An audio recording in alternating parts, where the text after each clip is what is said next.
रथ यात्रा से 15 दिन पहले भगवान जगन्नाथ जी के बीमार पड़ने का रहस्य जानकर आप भी कहेंगे, भगवान से ज्यादा प्रेम कोई नहीं कर सकता।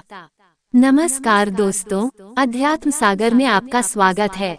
दोस्तों, इस साल जगन्नाथ यात्रा 27 जून से शुरू हो रही है। भगवान जगन्नाथ हर साल स्नान पूर्णिमा के बाद से 15 दिनों के लिए बीमार पड़ जाते हैं। ऐसा हर साल जगन्नाथपुरी रथ यात्रा से 15 दिन पहले होता है, लेकिन ऐसा क्यों होता है और क्या है इसका रहस्य, जानने के लिए वीडियो में आखिर तक बने रहे। दोस्तों, जगन्नाथपुरी रथ यात्रा भारत ही नहीं बल्कि दुनिया भर में प्रसिद्ध है। रथ यात्रा में शामिल होने के लिए भगवान जगन्नाथ के भक्त दुनिया भर से आते हैं। जगन्नाथ यात्रा शुरू होने से 15 दिन पहले भगवान जगन्नाथ, उनके भाई बलभद्र और बहन सुभद्रा बीमार पड़ जाते हैं। ऐसा हर साल होता है। इस समय को एकांतवास का समय माना जाता है, क्योंकि इस समय के दौरान भगवान जगन्नाथ, बलभद्र और बहन सुभद्रा एकांतवास में चले जाते हैं, जहां किसी भी भक्त को उनके पास जाने की अनुमति नहीं होती। इस अवधि को अनसर काल भी कहा जाता है। जगन्नाथपुरी रथ यात्रा से पहले भगवान जगन्नाथ, बलभद्र और सुभद्रा जी को 108 मटकों के सुगंधित जल से स्नान कराया जाता है। इस अनुष्ठान को स्नान पूर्णिमा के नाम से जाना जाता है। कई भक्तों के मन में यह सवाल आता है कि आखिर हर साल भगवान जगन्नाथ बीमार क्यों पड़ते हैं, तो इसका जवाब माधवदास और भगवान जगन्नाथ की कहानी से जुड़ा मिलता है। आइए जानते हैं। दोस्तों, भगवान जगन्नाथ के परम भक्त और मित्र थे माधवदास। माधवदास एक बहुत ही सरल स्वभाव के व्यक्ति थे। दुनियादारी से उन्हें कोई सरोकार नहीं था। एक साधारण परिवार में जन्मे माधवदास के परिवार के सदस्य धीरे धीरे उनका साथ छोड़ते गए। जब माधवदास की पत्नी भी एक बीमारी के कारण अपने अंतिम दिन गिन रही थी, तो माधवदास ने उनसे बहुत ही सरल स्वभाव से पूछा, तुम भी मुझे छोड़कर जा रही हो? अब मैं किसके भरोसे रहूंगा? कौन मुझसे प्रेम करेगा? मैं अब कहाँ सुरक्षित महसूस करूंगा? ये कहकर माधवदास रोने लगे। माधवदास की पत्नी भी भगवान जगन्नाथ की परम भक्त थी। मृत्यु के करीब आ चुकी उनकी पत्नी ने माधवदास से कहा कि वे पुरी में भगवान जगन्नाथ की शरण में चले जाएं। उनसे ज्यादा उन्हें कोई भी प्रेम नहीं कर सकता। जब भगवान जगन्नाथ से मिलने पुरी पहुँचे माधवदास। दोस्तों, माधवदास स्वभाव से बहुत सरल थे। उन्हें दुनियादारी की समझ नहीं थी। छल कपट से दूर माधवदास बहुत ही सरल भाव से मंदिर के सामने लगे एक पेड़ की छांव के नीचे बैठ गए।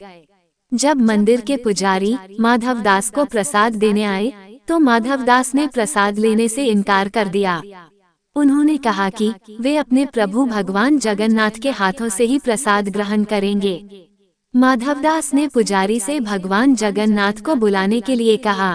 पुजारी हैरानी से माधवदास को देखते रहे। इस तरह भूखे प्यासे रहकर माधवदास ने हठ कर लिया कि वे केवल भगवान जगन्नाथ के हाथों से ही अन्न ग्रहण करेंगे।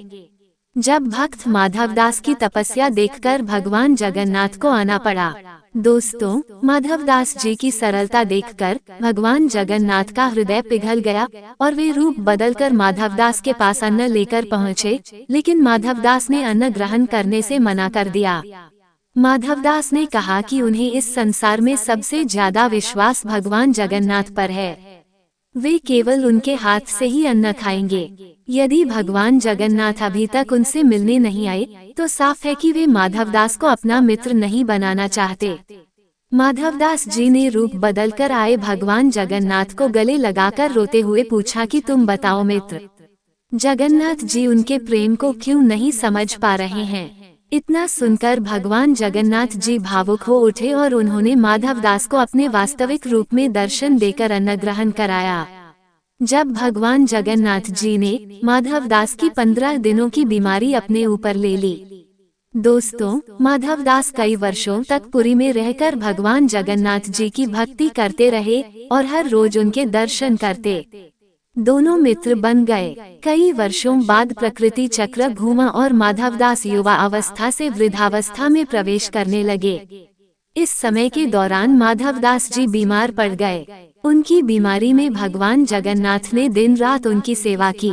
बीमारी से कमजोर हो चुके माधवदास ने एक दिन भगवान जगन्नाथ से कहा, प्रभु, आप तो जगत के स्वामी हैं, तो क्या आप मेरी बीमारी ठीक नहीं कर सकते? इसके जवाब में भगवान जगन्नाथ ने कहा, मित्र माधवदास, मैं तुम्हें मोक्ष देना चाहता हूँ। पिछले जन्म के कर्म भोगने के बाद तुम पवित्र हो जाओगे। अभी तुम्हारी बीमारी के बस 15 दिन बचे हैं। प्रभु जगन्नाथ जी की बात सुनकर माधवदास ने कराहते हुए कहा, प्रभु, लेकिन मुझे अत्यंत पीड़ा हो रही है। ये सुनते ही प्रभु जगन्नाथ ने एक चमत्कार किया और माधवदास की 15 दिनों की बची हुई बीमारी की पीड़ा अपने ऊपर ले ली। इस दिन ज्येष्ठ पूर्णिमा थी। माधवदास ठीक हो गए, लेकिन प्रभु जगन्नाथ बीमार पड़ गए। इस तरह कुछ समय बाद माधवदास जी को मोक्ष मिला और तब से प्रभु जगन्नाथ अपने परम भक्तों की 15 दिनों की बीमारी अपने ऊपर ले लेते हैं और हर साल ज्येष्ठ पूर्णिमा के दिन से अगले 15 दिनों के लिए बीमार पड़ते हैं और एकांतवास में चले जाते हैं। दोस्तों, जानकारी अच्छी लगी हो तो वीडियो को आगे भी शेयर कर दे। फिर मिलते हैं अगली वीडियो में ऐसे ही किसी प्रसंग के साथ। जय जगन्नाथ।